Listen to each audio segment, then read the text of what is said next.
Tässä niin kuin näkyy, tänään oltu pienellä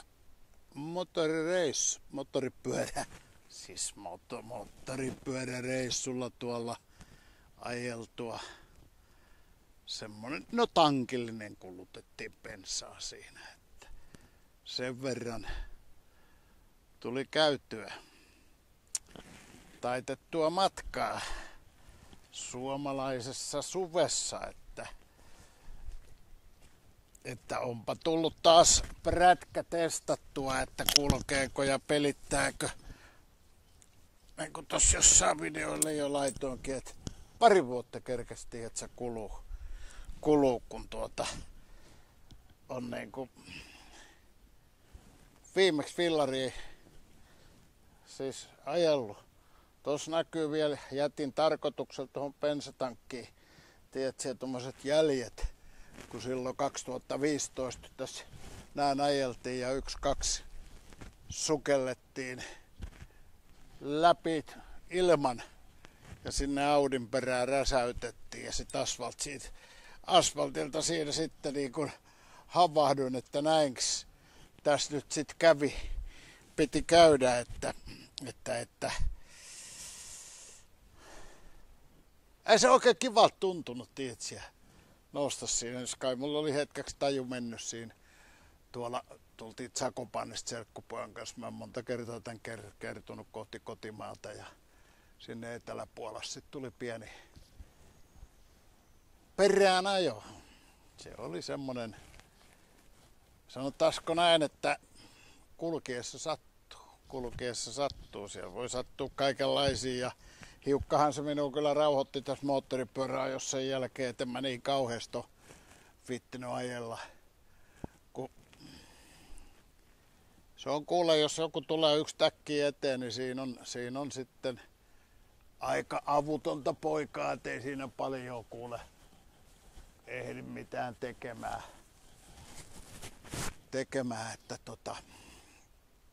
Mutta joka tapauksessa tänään oltiin tossa tien päällä ja tänään on sitten heinäkuu ja tässä on sateitten jälkeen vihdoin ja viimein oli semmoinen niin kuin näkyy, aurinko paistaa jostain, varmaan tuolta heijastelee. Tuli ajolenkki heitettyä ja kello on nyt 25.5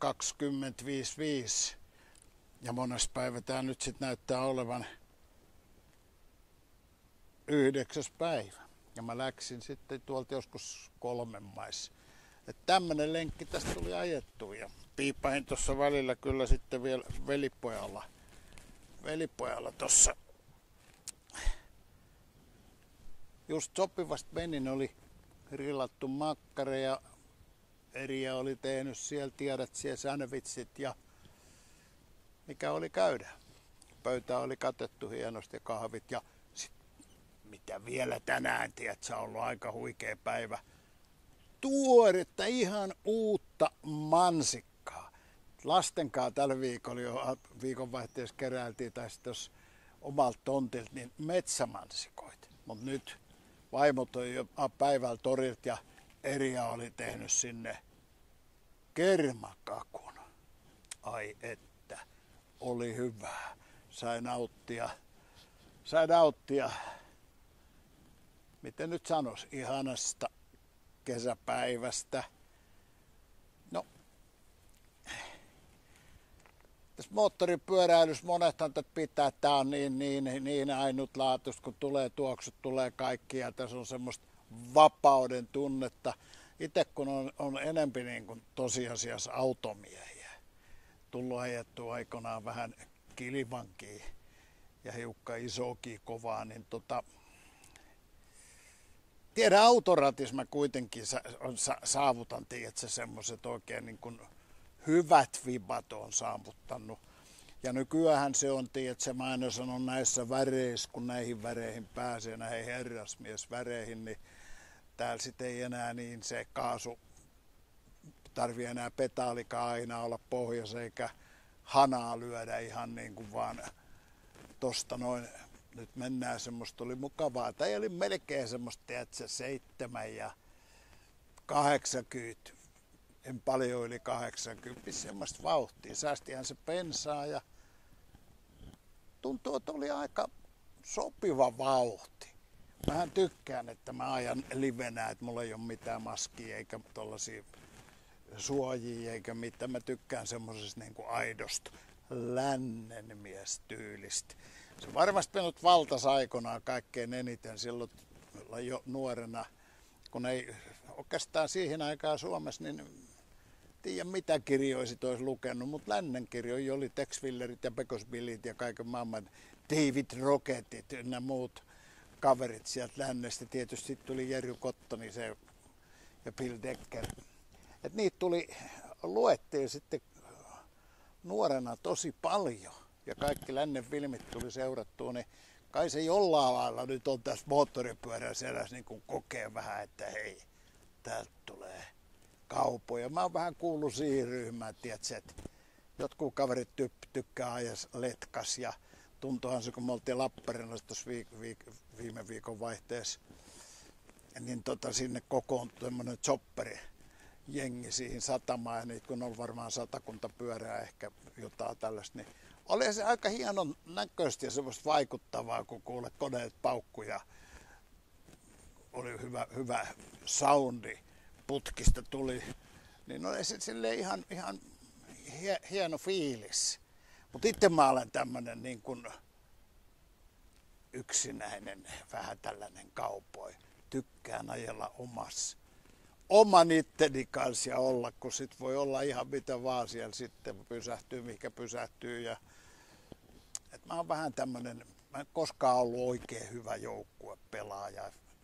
Nuoreen mä en niin kuin sitten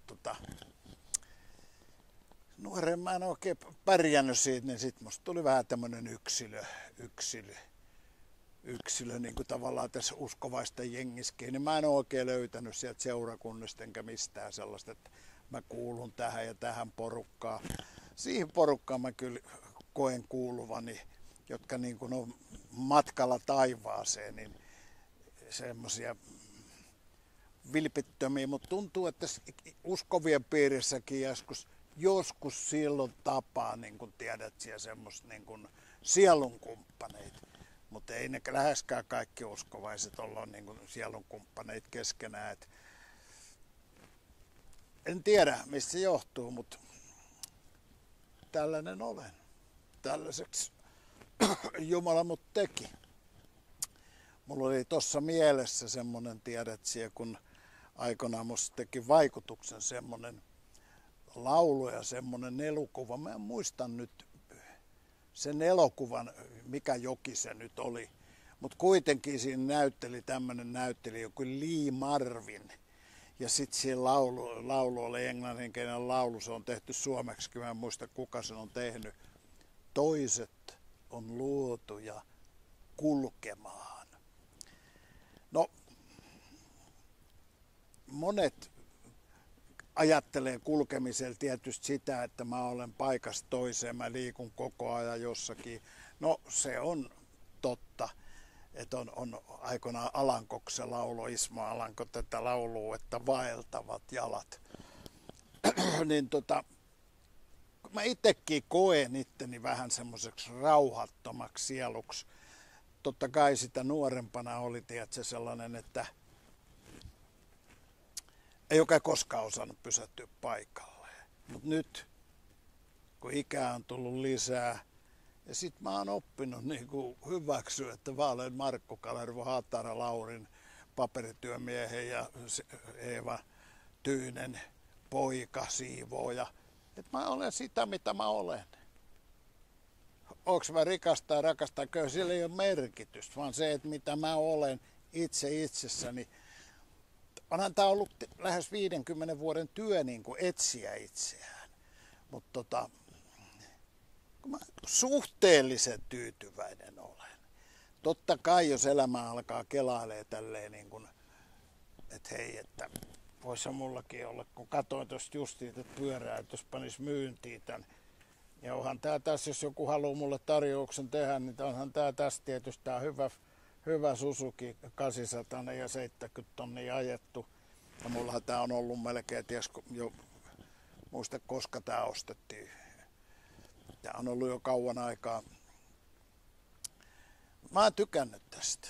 Ei tuu takapuoli kipeäksi. Mä muistan joskus, kun mä kävin semmoisella Kawasaki-kustumilla tuolla Etelä-Italiassa, niin oli takapuolella niin kipeä, että sinne tuntui, että ei uskalla yhtään koskea. Se satula oli. Täällä mä oon ajanut tuhansia kilometriä ja takapuoli, tänäänkin just ajattelin, että eka reissu, niin takapuoli ei tullut yhtään kipeäksi. Et Suzuki on ollut kyllä hieno palvelija. Niin, ja toiset on luotuja kulkemaan. Tää on kummallista aikaa tässä. Mä miettinyt, tuntuu, että missä ajassa mä niin kuin elän. En mä osannut koskaan kuvitella, että mä eläisin tällaista aikaa, että kirkon johtajat, niin kuin Lutherin piispat, ne tekee semmoisia päätöksiä. Kun mä luen yksinkertainen ihminen, mä luen Raamattua, mä olen kansakoulun käynyt, että mä oon oppinut kirjoitus- ja lukutaidon tämmöisen, niin mä luen sitä suomenkielistä Raamattua. Ja sitten kun mä luen, niin nämä kaverit, jotka on korkeasti koulutettuja, niin ne antaa ihan toisenlaista informaatiota, tavallaan sellaista informaatiota, mikä on ristiriidassa sen minun ymmärryksen kanssa, niin kuin minä suomalaisena miehenä ymmärrän Raamattua. Tämä on vähän kummallista aikaa, mutta en tiedä, pitääkö meidän mukautua tähän aikaan vai mihkä, vai pitääkö meidän uskovien olla täällä niin kuin huutavien ääniä erämaassa. Et siitä huolimatta, vaikka nyt joki virtaa tolla lailla, niin meidän pitää olla siellä joessa kuitenkin semmoisia ikään kuin kalastajia siellä haavien kanssa, että hei, et älkää kaikki menkö tämän joen mukana, että joki vie teidät niin kuin huitsin Nevadaan. Eihän se mikään Nevadaan vie, sehän vie. Jaha, kato, kuuntele. Siellä joku kaveri laulelee. Tämä on varmaan, minä luulen, että oli joku tämmöinen palokärki tai joku tällainen lintu, että ei mä teen tätä ohjelmaa nyt jo kotipihalla, mä meinaan, että mä tuon matkalla pysäytän, mutta mä en malttanut, kun mennä huruttelin ja sitten kun työnnät korvatulpat korviin ja siellä meet, niin mä tuumaan, että en mä viitti aina nähdä sit vaivaa, että tehdään kotipihalla. Tässä on hyvä tehdä, kukaan ei häiritse eikä mitään ja fillari on siinä ihan rauhassa odottamassa uutta reissua, tankki täys bensaa, että näin.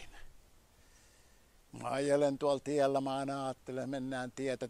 Mä ajoin tuolta nyt, tiedätkö, sieltä mä ajoin Vuolenkoskelle ja sieltä Heinolaan ja sitten sieltä mä ajoin Voikoskelle. Oli tosi huono se, täytyy ajaa, tiedätkö, siellä varovasti ja hiljaa. Ja mä tuumaan, että mä ajan varovasti, kun ei ole kiva aina ajaa, kun siellä asfaltissa on niitä reikiä ja siihen, kun jos se täräyttää niin kovaa, niin mä menin hissun kissun. Ja hiljaisessa vedossa tiedät siellä mikä hyvä puoli. Se sopii kaikessa elämässä. Kun meet vähän hiljempaa, kerkeet näkemään mitä siinä on ees ja väistelemään niitä vaarapaikkoja, väistelemään niitä kuoppia. Se on sama tässä ihmisen elämässä ja uskovan elämässäkin, jos mä juoksen oikein kovaa ja mä painon oikein kovaa, niin mä en näe aina niitä. Tekis sanoa, että mitä ansoja meidän eteen laitetaan ja mitä kuoppii meidän sitä sanotaan sielun vihollinen laittaa, että se saisi syöstyä meidät niin kuin pois taivastieltä. Että on en mä osannut kuvitella, niin kuin sanoin, että mihinkä aikaa ja minkälaiseksi tämä aika muuttuu. En käy nyt siihen sen enempää, mutta tietysti Raamattua tuntevana jo jonkin verran, niin tiedän, että näinhän sen täytyy mennä. Näin täytyy tapahtua ennen kuin kaikki H-hetki tulee, että tapahtuu näin Jeesuksen sanomat, että hän tulee tänne takaisin ja noutaa seurakunnan poistaa. Hän on nyt siellä ylhäällä. Niin en osannut arvata silloin, kun aikanaan 75 läksin tälle Jeesustielle. Siis tällähän ei niin kuin oikeastaan voi rynnätä, tietysti jos voi, niin tähän kutsutaan, tähän avataan mahdollisuus ja siihen mahdollisuukseen tartutaan tai ei. Ja mä osasin tarttua sitten, sain niin kuin kyvyn ja ymmärryksen tarttua, että hei, mä otan vastaan tämän. Tai mähän huusin, että auta minua. Ja mä sain, mutta en mä osannut arvata, minkälaista on uskovaisen tie. Minkälaista on tällä taivastiellä. Ensinnäkin, kuin mielenkiintoista tämä on. Siis mä luulen, että uskovaisten elämä on semmoisen, käy kirkossa, ne on semmoisia, niin kuin mulla vähän oli muodostunut kuva, että ne on vähän semmoisia valittavia, narisevia ihmisiä ja aina jotain ja mä näen niissä iloa ja niillä on sen ajan kristillisyys oli vähän sellaista niin kuin se oli, niin, tai sitten paahtaa ihan jossain ääriasennus kuuppa punaiseen. Mä en osannut ajatella. Mä kuvittelin, että mä niin kuin silloin ajattelin, että mä en halua tulla uskovaiseksi. Mä en halua elää tuollaista niin sanottua elämätöntä elämää. Mutta nyt kun on jo, sanotaan, että 50 vuotta tulee syksyllä täyteen tätä elämää niin kuin elettyä, niin en mä osannut kuvitella, miten mielenkiintoista tämä on. En osannut. Ja jos mä nyt kertoisin kaikkia tässä sulle, mutta mä en kerro. Mutta mä kerron sen, että miten mielenkiintoista. Usko huviksesi, että mä oon tykännyt aina kauneudesta, hyvästä ruuasta, kauniista autoista, kaikesta hyvästä ja mukavasta elämästä. Bailata ynnä muuta. Mä oon tykännyt semmosesta, niin kuin tekisi vähän mieltä sanoa viihteellisestä elämästä. Semmosesta. Mutta en mä osannut kuvitella, niin kuin sanon, että minkälaista on uskovaisen elämä. Että eihän mä 40, kohta 50 vuotta olisi ollut, jollei tämä anna enemmän ja on mielenkiintoisempaa kuin se elämä, missä mä sain toteuttaa itsenä ajarallia, tehdä kaikkea, mitä nyt siinä elämää kuuluu. Että tästä elämästä totta kai kristityllä on niin semmoiset säännöt ja tää sanotaan, että tämä on kaita tämä tie. Se on ihan totta. Mutta toisaalta sillä leveällä, kun siellä sä voit tehdä mitä tahansa, niin tässäkin on se vapaus. Ja tämä on paljon suurempi se vapaus, mutta se mielenkiintoinen, mikä tässä on, niin se, että me tänään pysähyin tähän tekemään tätä ohjelmaa, vähän lörpöttelen tätä, sitä sun tätä, koska se uskovaisen elämäkin, se on ihan tavallista elämää. Välillä täytyy moottoripyöräreissullekin pysähtyä ja heitellä vesiin ja välillä käy ottamassa jotkut pulla tai sämpylät, että taas jaksaa mennä eteenpäin. Että ei tämä sen kummempaa ole. Mutta tässä on semmoinen mielenkiinto.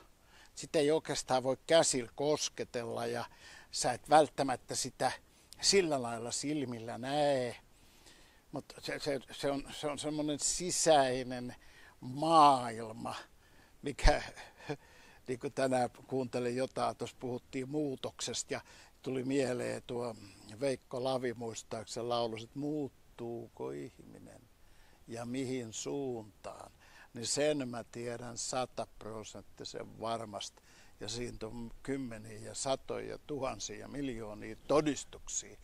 Jokainen, joka on niin kuin saanut lähteä tälle Jeesus-tielle, taivastielle, siitä hetkestä heidän elämä on muuttunut. Se on vaan muuttunut.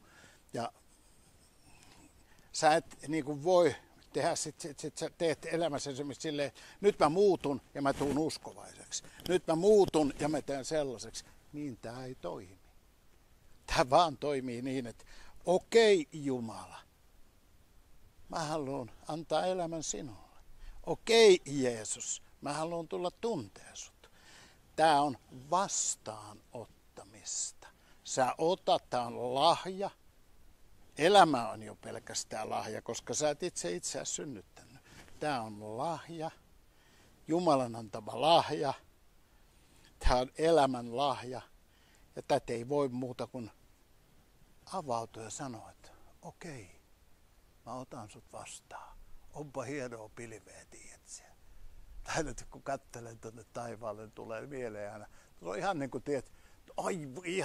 tuossa on ihan niin kuin valtava, onko se lintu tai enkeli, tuossa semmoinen pilvikuvio, onpa huikea.